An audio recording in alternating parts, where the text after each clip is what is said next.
Oi. Tá bom? Gente, primeiro, eu gostaria de agradecer.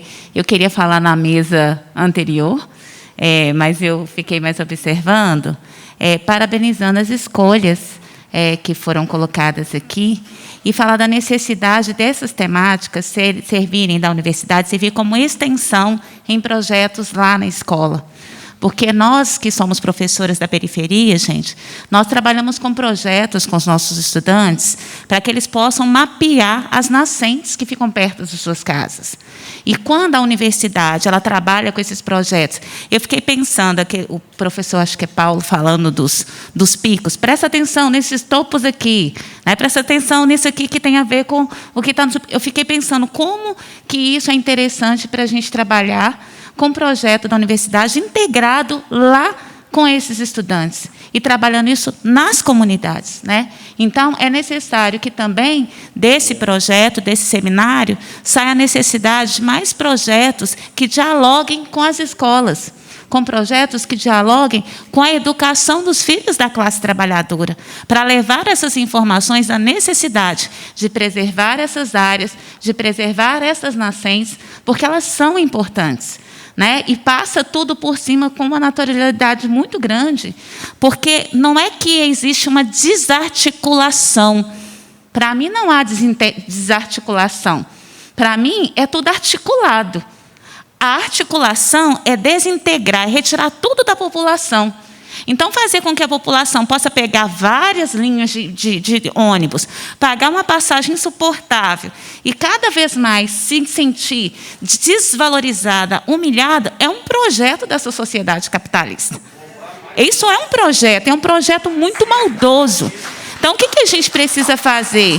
É levar esse esclarecimento para essas pessoas e entender que transporte público, gente, desde quando eu era pequena, eu ficava prestando atenção. Meu pai ia no Mineirão, e o Mineirão, acho que era, vamos supor se fosse agora, era R$2 para a gente frequentar o Mineirão, arquibancada.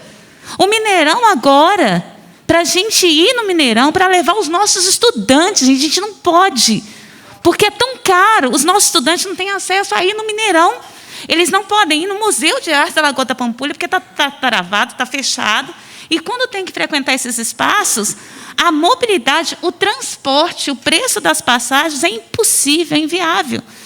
Então, se a gente não tiver, de fato, uma discussão entendendo que não dá, para que é público, o transporte tem que ser um direito das pessoas. Então, empresário não pode ser dono dessas coisas. Entende? A mineração, ela não pode ser privatizada. A Vale tem que voltar a ser estatal, porque ela não pode gerar lucro para empresas privadas. A gente não pode pagar 2 vezes pelo preço do minério que é gerado aqui no nosso território. 23 anos atrás, eu ia para Ouro Preto. Eu estudava lá em Ouro Preto. E eu adorava ver aquela serra. Eu ia todo final de semana e voltava. Eu voltava... Né?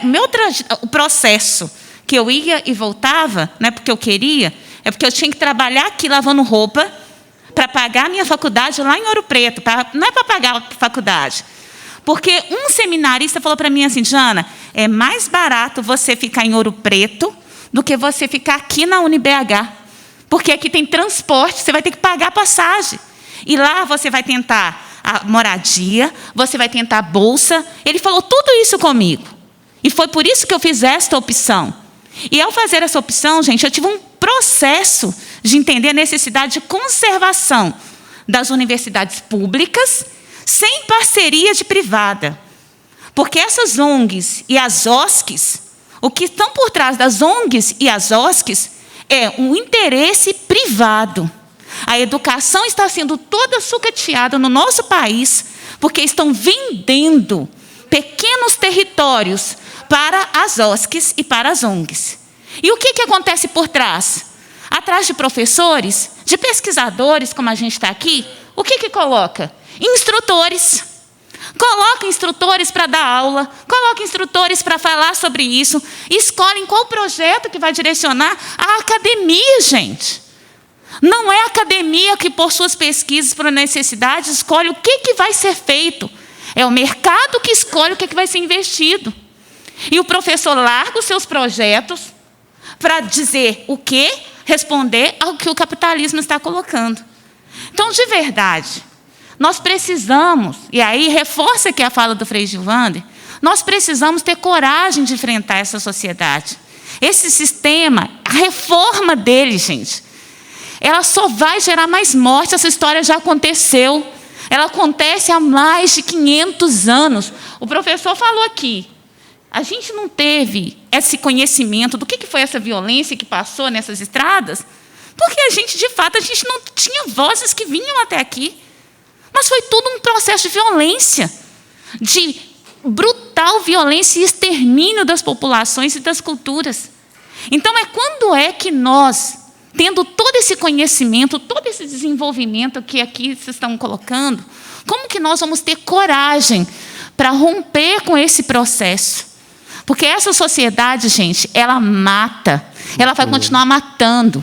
Mariana, a cidade, Barra Longa, distrito de Barra Longa, os distritos que eu dei aula quando eu era estudante lá da universidade, foi exterminado por causa da Vale. E as populações que lá estavam, elas sofrem até hoje porque esse aluguel e esta alternativa que se dá para aquelas pessoas, elas nunca vão substituir a essência, o nascimento, a relação daquele povo com aquela terra. Então, a gente precisa pensar alternativas que, de fato, possam, primeiro, valorizar as populações que ali moram, mas dizer que serviços públicos, direito, não pode ser privatizado. A gente não pode permitir isso. Então, eu acho que nesse manifesto que o Frei Gilvander colocou aqui para sair desse seminário, eu acho que tem que sair uma postura clara, que é contra a privatização das mineradoras, é estatizar. Nós precisamos estatizar. Isso não pode gerar lucro. E o transporte também, porque os donos das empresas de ônibus continuam financiando as campanhas eleitorais. E é por isso que na Câmara Municipal de Belo Horizonte, com Fuad agora, mas quem era Fuad? Calil. É esse governo que acaba de dar subsídio para essas empresas, e essas empresas, no passado, tiraram o motorista do cobrador, tiraram o cobrador, e o que aconteceu? Parou de pagar o cobrador, explorou o motorista de ônibus que é adoecido, não deu solução, precarizou tudo, e agora fala que não tem dinheiro. É mentira, gente. E a gente está cansado disso, então está na hora da gente se unir e fazer um movimento para dizer chega. Porque o nosso povo, os nossos estudantes, a nossa periferia está morrendo todos os dias. E é difícil a gente chegar nesse lugar e perceber que algumas alternativas vão continuar. A história vai voltar a acontecer, a gente precisa dizer não, basta. Chega de violência e por uma outra sociedade. Obrigada, viu? Nada.